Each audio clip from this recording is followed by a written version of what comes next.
Hi there, I'm Mia, and I'm about to take you on the most incredible journey of my life. Well, at least the most incredible journey of my life so far. It all started when I landed in Zurich. The air smelled different, crisp and clean. I couldn't wait to start checking things off my list. First stop, Lucerne! The Chapel Bridge was even more beautiful than in the pictures.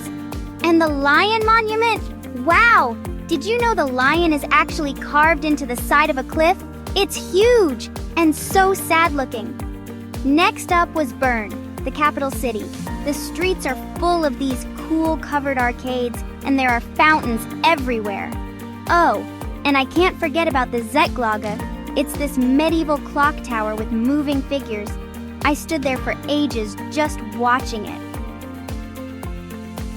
Then came the Matterhorn. It was so tall, I thought it might poke a hole in the sky. I took a cable car up to get a closer look. The view was breathtaking, literally. I felt like I was on top of the world. Of course, I couldn't leave Switzerland without trying the chocolate. It was well, there are no words. You just have to try it. And the cheese. I had fondue for the first time. It's this big pot of melted cheese that you dip bread into. Yum! But you know what? Something felt missing.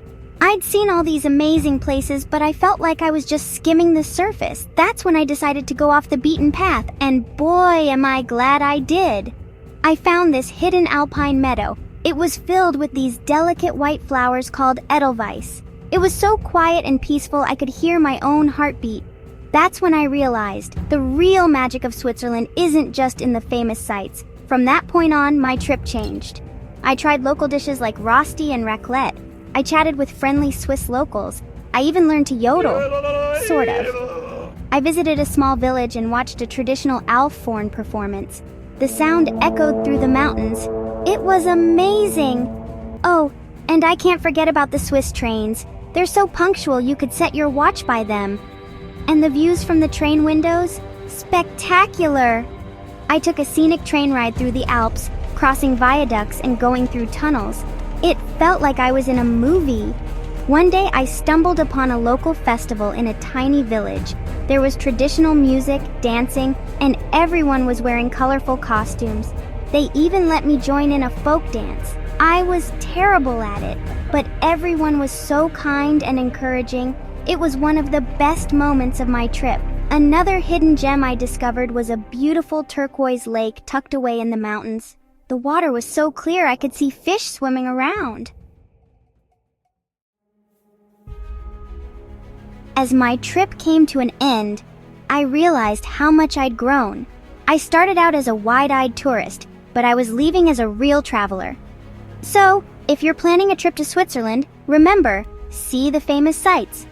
But don't forget to look for the hidden wonders. They're the ones that will stay with you forever. Try to learn a few words in Swiss German. It'll make the locals smile. My favorite is Grüezi.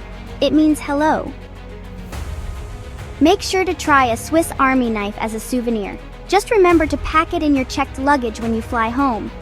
And always, always carry chocolate. Trust me on this one. Switzerland isn't just a place on a map. It's an experience, an adventure, a journey of discovery. I hope my story has inspired you to create your own Swiss adventure. Who knows what amazing things you'll discover?